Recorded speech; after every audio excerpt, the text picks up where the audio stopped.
In the heart of a bustling human Zaphirian colony world, within Kael's workshop, a symphony of exotic tools and biocrystalline components hummed softly. Kael, a human bioengineer, leaned over a workbench, his brow furrowed in concentration. His deft fingers made delicate final adjustments to a complex prosthetic limb, its intricate biocrystalline structure shimmering with an ethereal blue light. Beside him, a young Zaphirian child, Lumina, watched with wide, luminous eyes that pulsed with quiet hope. Kael offered a soft, reassuring murmur. "Almost there, little one. Just a few more calibrations, and you'll be as good as new." The air crackled with focused anticipation, a silent testament to the scientific wonder unfolding. A soft, melodic chime then announced a new presence. Lyra, Kael's colleague and a human medical scanner, stepped into the workshop, her datapad glowing with diagnostics. A look of professional amazement was etched across her face.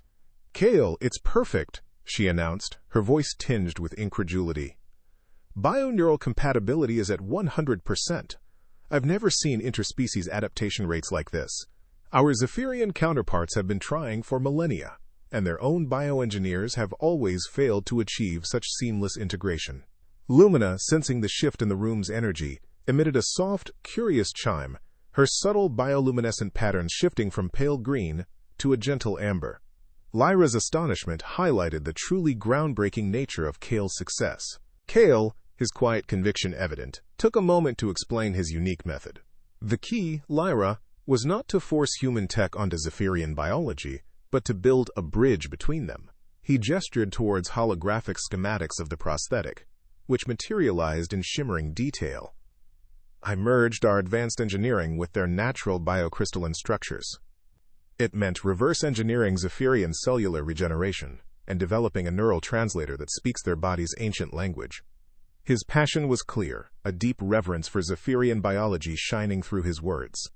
It's about respect for their ancient knowledge, not just replacing it. Lumina's body isn't rejecting it because it believes it's always been a part of her. Lumina, her large compound eyes fixed on Kael, seemed to absorb every word, a silent understanding passing between them.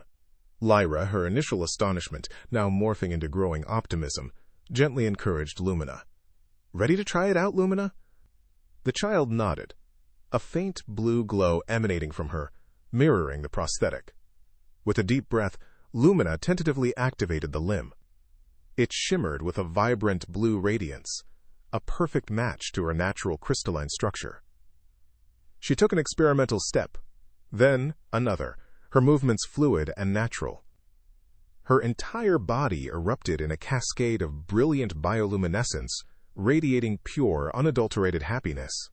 Kael and Lyra exchanged a look of profound satisfaction, unshed tears glistening in their eyes, but their joyous moment was abruptly shattered by a deep, resonant harmonic vibration that pulsed through the workshop. The joyous chimes of Lumina's laughter, a melody of pure, innocent delight, abruptly shattered.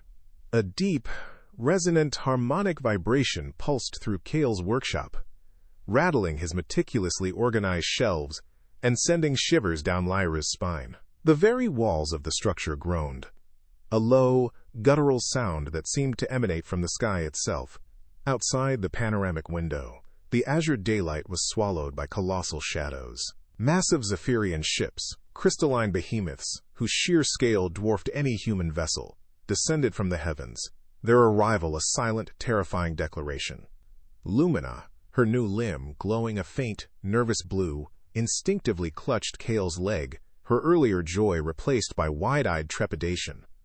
Lyra's breath hitched, her eyes fixated on the descending armada. "The Royal Fleet," she whispered, the words barely audible over the thrumming air.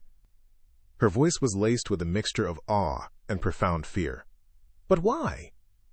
Why would Empress Xylia herself come here?" Kael, his jaw tight, watched as the lead vessel, a ship of pure, iridescent crystal, settled with impossible grace directly above their small workshop. The implications of such a visitation were staggering, chilling them to the core. This was no routine inspection. This was a direct, imperial summons, carrying the weight of an entire galactic empire. Before the last reverberations of the ship's landing dissipated, the workshop was surrounded. Towering Zaphirian warriors, their multifaceted exoskeletons blazing with intricate ceremonial patterns that pulsed with internal light, materialized with an unnerving, synchronized precision. Each warrior stood nearly 3 meters tall, their silent presence an overwhelming display of ancient power and discipline. Through their meticulously ordered ranks, a figure of absolute reverence began to move. Empress Xylia, the matriarch of the Zaphirian Empire, initiated her slow, deliberate walk toward the workshop entrance, her form radiating an aura of undeniable majesty that commanded silence and absolute deference. Empress Xylia paused at the entrance, her immense form filling the doorway, eclipsing the fading afternoon light. She stood nearly 3 meters tall, her bioluminescence an intense, shifting tapestry of deep violets and electric blues that seemed to draw all light to her. Her presence was not merely physical, it was a force, a profound weight that pressed down on Kael and Lyra. Her massive, compound eyes, ancient and wise, slowly swept across the workshop, taking in every detail before settling with unnerving precision on Kael. The intensity of her gaze vibrated through the air, a silent, powerful pressure that left no room for doubt about her authority. Finally, the Empress broke the stifling silence. Her voice, when it came, was like the precise, resonant chimes of crystal striking crystal, deep and ancient. "I have traveled 17 systems," she intoned, her bioluminescence flaring slightly with each syllable, "to witness what my most esteemed subjects have deemed impossible." Her gaze remained fixed on Kael, unwavering, piercing. "Human?" The single word hung in the air, a question, a challenge, and an accusation all at once. Lyra, her hand trembling almost imperceptibly, subtly moved closer to Kael, a silent, defiant gesture of solidarity, her eyes mirroring his own resolve, even as a cold dread settled in her stomach. Kael met the Empress's gaze, his posture outwardly calm, though an internal tremor ran through him. He knew the weight of this moment, the immense power arrayed against him, but his resolve remained steady. "Yes, Empress," he replied, his voice quiet but firm, carrying a dignity that belied his species, relative youth in the galactic arena. "My name is Kael." He paused, then added with a humble sincerity that seemed almost audacious in the face of such ancient authority, "We simply helped a child in need." Beside him, Lyra stood as a silent testament, a steadfast human presence in a room full of alien majesty. The Empress's bioluminescence shifted, a subtle, almost imperceptible flicker that Kael instinctively understood as a dismissal of his simple claim. "A child in need," she echoed, the crystalline chimes of her voice now carrying a sharper edge. "For 3,000 cycles, our finest bioengineers, those born of the Veliron, have strived to restore the delicate neural pathways of our young, fractured by accident or birth defect. For 3 millennia they have failed, their ancient knowledge proving insufficient, their biocrystalline structures resistant to true integration." Her massive compound eyes narrowed, focusing the full weight of her scrutiny on Kael. "And yet, your species, known to the galaxy for barely 50 cycles, has achieved this in a matter of months. A task our empire, built on biological mastery, deemed an eternal impossibility." As the Empress's words hung in the air, a small, shimmering form darted from behind a cluttered workbench. Lumina, her new limb glowing a vibrant, joyful blue, ran forward with an unburdened grace that brought a lump to Kael's throat. She stopped before the Empress, then, with an instinct born of her culture, she began a traditional Zaphirian gratitude display. Her entire body pulsed with an intricate, rapidly shifting light show, patterns of pure emotion rippling across her crystalline skin, spirals of adoration, waves of boundless joy, and shimmering bursts of heartfelt thanks. Kael felt a tear trace a path down his cheek, Lyra's own eyes glistening beside him. Even the Empress, a being of ancient stoicism, showed a flicker in her own intense bioluminescence, a subtle, undeniable response to the raw, unadulterated gratitude of the child. The Empress watched Lumina's radiant display, her own light momentarily subdued. When the child finally settled, her glow a soft, contented hum, Xylia turned her gaze back to Kael. "It is not merely the technical achievement that brings me here, human," she stated, her voice now softer, imbued with a new depth of understanding. "My intelligence networks are vast. They reported your refusal of any payment for this endeavor, your sleepless weeks of work, your reverence for our ancient biocrystalline texts that shamed even our own scholars who had long forgotten their true meaning." Kael listened, a humble surprise spreading across his face. He had simply acted from his heart, unaware that every selfless act was being meticulously observed. Kael, still processing the Empress's words, looked at Lumina, then back at the ancient monarch. He took a deep breath, the truth of his motivation simple and unwavering. "She needed help," he said, his voice imbued with a quiet, profound conviction. "She was in pain, and we had the ability to make it better. That's what humans do, Empress." It was a statement devoid of ego, a pure articulation of humanity's core ethos. Beside him, Lyra nodded, a proud, knowing smile gracing her lips. It was a truth so fundamental, so self-evident to them, yet it seemed to resonate with an entirely different kind of power in the silence of the Zaphirian Empress's presence.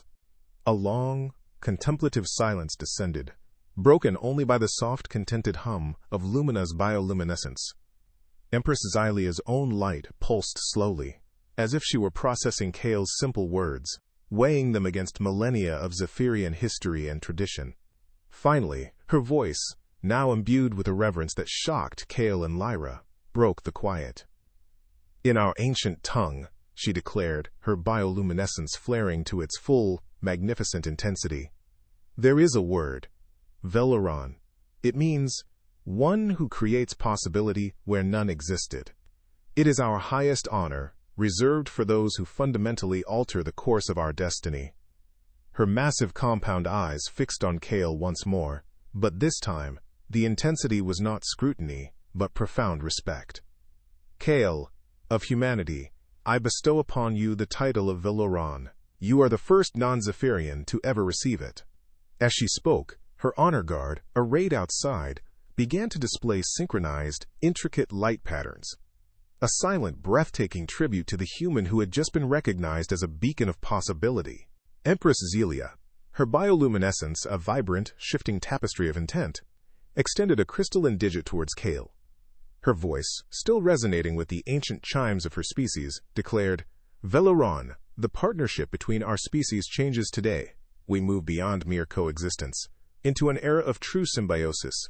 Kael, still reeling from the honor, watched as the Empress's gaze swept over the small workshop, then fixed back on him. "Therefore, Kael, I formally request that you establish a permanent bioengineering academy. Teach our Zaphirian scholars not just your techniques, but the courage to imagine possibilities where we saw only barriers." Lumina, who had quietly moved closer, looked up at Kael, her newly restored limb glowing with a soft, internal light, a beacon of the hope she now represented.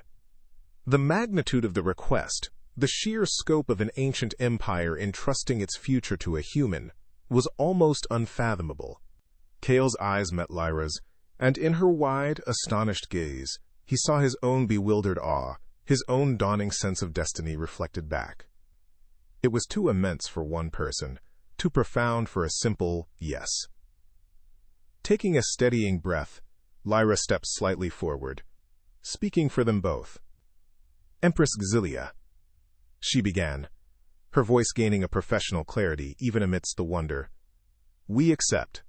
We will build that bridge." The Empress offered a final, regal nod, her luminous form radiating satisfaction. The silence that followed was not empty, but heavy with the weight of promises made and futures forever altered.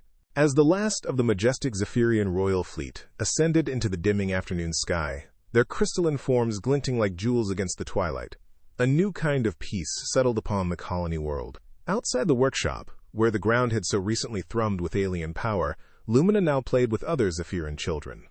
Her artificial limb, seamless and vibrant, shimmered with the same joyous bioluminescence as her natural ones, utterly indistinguishable. Kael and Lyra watched from the doorway, a quiet, profound smile gracing their lips, the visual proof of their improbable success, dancing before their eyes. Kael turned to Lyra, the distant, playful chimes of the children echoing around them. "You know, Lyra," he mused, "everyone will talk about the technology, the impossible limb, but that's not the real miracle, is it?" Lyra looked at him, her expression thoughtful. "Then what is?" she asked softly. Kael's gaze drifted back to Lumina, then out to the vast alien landscape. "The real miracle," he said, his voice quiet but profound, "is proving that when different species see differences as possibilities, not barriers, there's nothing they can't accomplish together." Above them, as the last vestiges of sunset faded, the first stars began to pierce the velvet blackness, countless pinpricks of light in an infinitely vast cosmos. For the first time since humanity had ventured beyond their home world, the future felt truly limitless, not just for them, but for the entire galaxy. A future filled with shared potential, boundless wonder, and the quiet, radiant hope of understanding.